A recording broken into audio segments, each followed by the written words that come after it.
प्यारे बच्चों, exercise 5.1 question 33 examine that sine mod x is a continuous function. ये हमने देखना है कि ये कॉन्टिन्यूस फंक्शन है या नहीं। तो f x is equal to sine mod x. तो हम ऐसे इसे दो पार्ट्स में लिख लेते हैं, जी एक्स को लिख लो साइन एक्स और एच एक्स को लिख लो मॉड एक्स। तो ये कंपोजिट फंक्शन हमारा बन जाएगा f x is equal to g composite h x. तो कैसे बना ये कंपोजिट, जरा ध्यान से देखो। जो एच एक्स है वो है मॉड एक्स, ये मॉड एक्स है। और जी क्या है, साइन। तो ये बन जाएगा साइन ऑफ मॉड एक्स। तो दैट इज कंपोजिट फंक्शन। इसका मतलब जी एक्स किसके बराबर आ गया, साइन एक्स के बराबर, एच एक्स है मॉड एक्स के बराबर। तो इनको सेपरेटली हम कॉन्टिन्यूज प्रूव करेंगे, फिर देखेंगे। फिर अगर ये दोनों कॉन्टिन्यूज आ गए दोनों फंक्शन, तो उनका कंपोजिट भी कॉन्टिन्यूज होता है। ये हमने पहले किया हुआ है। लो g x is equal to sine x. हम ये ना पहले भी हमने किया है, मैंने बताता हूँ आपको। ये देखो, जहाँ ना ये क्वेश्चन था 21, जहाँ मैंने आपको अच्छी तरह समझाया था, साइन एक्स भी कॉन्टिन्यूस प्रूव किया, कॉस एक्स भी कॉन्टिन्यूस। तो मैंने सेम स्टेप्स में यहाँ भी कर दिया। तो जी एक्स को कॉन्टिन्यूस इसी स्टेप से आपने करना जहाँ मैंने आपको अच्छी तरह समझा दिया था। B g x is also, g x is equal to sine x is also a continuous function. तो बाकी बात आ गई मॉड एक्स की। मॉड एक्स भी हमने जहाँ प्रूव किया था, ये क्वेश्चन था 32 जहाँ जी एक्स लिखा है ना, जहाँ मैंने क्या लिखा हुआ एच एक्स, यही चेंज है, बाकी सेम ही हमने करना है। जहाँ जी एक्स है वहाँ एच एक्स लिखते जाएंगे। तो जहाँ भी मैंने आपको अच्छी तरह समझा दिया भी, जी जो एच एक्स है वो भी, h x is equal to mod x is also a continuous function. लो अब एक बार फिर देख लेते हैं। तो लो जी एक्स को साइन एक्स लिख लें। Is defined for every real number, सभी रियल नंबर पर ये डिफाइंड है। सी कोई रियल नंबर बीच में ले लिया, तो देयरफॉर जी सी, सी जहां पुट कर देंगे तो साइन सी है, साइन सी वैल्यू बनेगी। लेट, अब लिमिट चेक कर लेते हैं। Limit x approaches c, g x is equal to limit x approaches c sine x, जहां मैंने लिमिटें लगा दी। अब जो एक्स है उसको सी प्लस एच पुट करेंगे, as x approaches c h approaches zero. तो ये बन जाना limit x approaches c g x is equal to limit h approaches c sine of x की जगह क्या लिख दिया, सी प्लस एच। तो जहाँ फार्मूला लगा दो, sine A cos B plus cos A sine B होता है ना। Sine limit h approaches zero, sine c cos h plus cos c sine h. अब limit h approaches sine c cos h plus limit h approaches zero cos c sine h, separate कर दिया। तो अब ये H zero को approach कर रहा है, तो जो है एच की जगह हम जीरो लिख देंगे। साइन सी तो वैसे रहना कॉस जीरो, प्लस कॉस सी तो ऐसे ही रहेगा, तो साइन जीरो बन गया जी। तो कॉस जीरो वन होता है, साइन सी into one, plus cos c sine zero zero होता है। तो ये तो वैल्यू जीरो बन गई। तो क्या बचा, sine c equal to sine c. Because limit x approaches c g x, उसकी वैल्यू आई कितनी, साइन सी आई ना, इक्वल टू किसके बराबर हो गया, जी सी के बराबर हो गया। देखो जा, g c is equal to sine c. तो ये दोनों वैल्यूज इक्वल हो गई। Therefore g x is continues at c. J c पर कॉन्टिन्यूज हो तो फॉर सभी रियल नंबर्स पर भी कॉन्टिन्यूज होगा। है, g x is continuous for every real number. ये तो बात होगी जी एक्स फंक्शन की। अब बारी आएगी एच एक्स फंक्शन की। एच एक्स हमने क्या लिया हुआ, मॉड एक्स। तो इसे भी, इसके भी तीन केस बने। जो H x is equal to mod X है ना, उसकी डेफिनेशन क्या है, X if X greater than equal to zero, minus X if X less than zero. तो एक लेस देन जीरो पर, इक्वल टू जीरो पर और ग्रेटर देन जीरो पर इसकी कॉन्टिन्यूटी चेक करेंगे।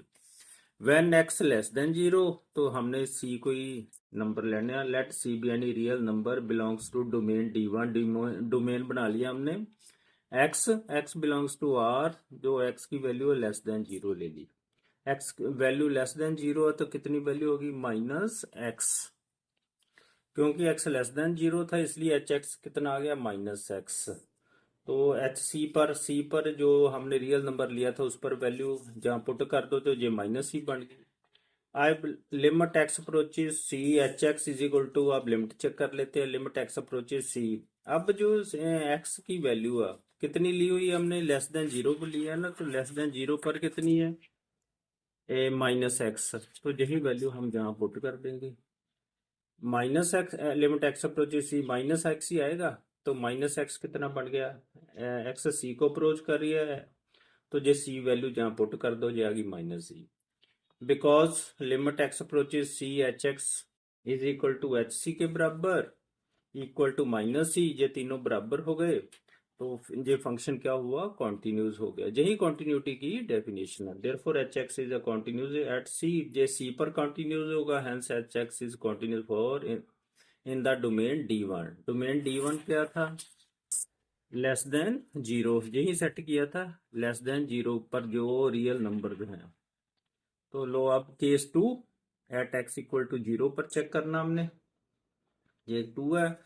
तो एच एक्स कितना आ गया, x at x equal to zero पर जो वैल्यू होती है वो जे है, कितनी है, एक्स। एच एक्स आ गया एक्स के बराबर, तो जीरो पर कितनी होगी, क्योंकि जीरो पर चेक कर रहे हैं ना, एच जीरो जीरो के बराबर है। इसकी लेफ्ट हैंड लिमिट भी चेक करनी पड़नी है, limit h approach zero minus h x is equal to limit h approach zero minus zero minus, तो मतलब less than zero, less than zero पर वैल्यू कितनी है, लेस देन जीरो पर माइनस एक्स है, तो हम माइनस एक्स लिख देंगे। क्योंकि एच जीरो माइनस को अप्रोच कर रहा है, तो ये वैल्यू आ गई minus x, minus H zero को अप्रोच कर रहा है, तो जीरो की एक्स की कितनी वैल्यू पुट कर देंगे, जीरो, तो माइनस जीरो जीरो के बराबर होता है। अब right hand limit, limit h approach zero plus h x is equal to limit h approach zero. अब ग्रेटर देन जीरो आ गई ना वैल्यू, जीरो प्लस का मतलब greater than zero, greater than zero पर वैल्यू कितनी है जहां एक्स, तो हम एक्स पुट कर देंगे। लो जो अब एक्स पुट कर दिया जहां, तो जो जीरो एच अप्रोच कर रही है जीरो प्लस को, तो जो जीरो इसमें पुट करेंगे तो जो वैल्यू जीरो बन गई। Because left hand limit equal to right hand limit is equal to h zero, तो कितनी आई, जीरो, तीनों वैल्यू जीरो आ गई। Therefore h x is continues at x equal to zero. अब केस 3 है, एक्स ग्रेटर देन जीरो पर value check कर लेते हैं। Let C be any real number belongs to domain D2, x belongs to R, x greater than zero, ये domain है। अब कौन सी वैल्यू लेनी है, जो ग्रेटर देन जीरो है, सभी real values greater than zero. तो एच एक्स इस डोमेन में जो एक्स ग्रेटर देन जीरो है, तो एक्स की वैल्यू कितनी होगी, जहां से आपको पता चल जाता है greater than zero mod x की वैल्यू एक्स होगी। जहाँ एच एक्स आ गया एक्स के बराबर, तो ये सी की पर पहले सी पर वैल्यू देख लेते हैं, सी पुट कर दो बीच में, एच सी के बराबर आ गया। अब limit x approaches c h x, limit से चेक करते हैं, लिमिट एक्स अप्रोचेस सी, क्योंकि ये वैल्यू ग्रेटर देन जीरो पर डोमेन पर देख रहे हैं, ग्रेटर देन जीरो पर एच एक्स की वैल्यू जो मॉड एक्स की वैल्यू कितनी होती है, एक्स, तो ये एक्स लिख दी। तो एक्स सी को अप्रोच कर रहा है, तो जहाँ सी पुट कर दो, सी आ गई। Because limit x approaches c h x is equal to h c के बराबर, इक्वल टू कितनी आई, सी, यही डेफिनेशन कॉन्टिन्यूटी की है। Therefore h x is continuous at c, c पर कॉन्टिन्यूस होगा तो डोमेन पर भी कॉन्टिन्यूस ही है, hence h x is continuous in domain D2।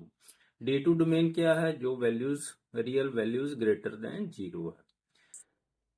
तो next, therefore h x is continuous for all real numbers. हम तीनों केस कर लिए, लेस देन जीरो पर, इक्वल टू जीरो पर भी कर लिया, ग्रेटर देन जीरो पर भी कर लिया। Therefore h x is continuous for all real numbers. लो लास्ट में अब हमें पता चल गया है जी एक्स भी कॉन्टिन्यूस है, एच एक्स भी कॉन्टिन्यूस है, g x and h x are continuous for all real numbers. तो जी एक्स को, तो इनका कंपोजिट भी कॉन्टिन्यूस होगा, g of h x is also continuous, also लिख लेते हैं, also continuous for all real number. ये हमने पहले थ्योरम की हुई है। ये देखो थ्योरम, अगर दो फंक्शन कॉन्टिन्यूस हो गए एफ एंड जी, उनका कंपोजिट भी कॉन्टिन्यूस होता है। Therefore, f(x) is equal to g composite h(x) is also continuous for all real number. Therefore, f(x) j composite की कितनी वैल्यू है, साइन ऑफ मॉड एक्स। देखो f(x) किसके बराबर आ गया, फिर इनका कंपोजिट था कितना था, साइन मॉड एक्स। तो sine mod x is also continues for all real numbers.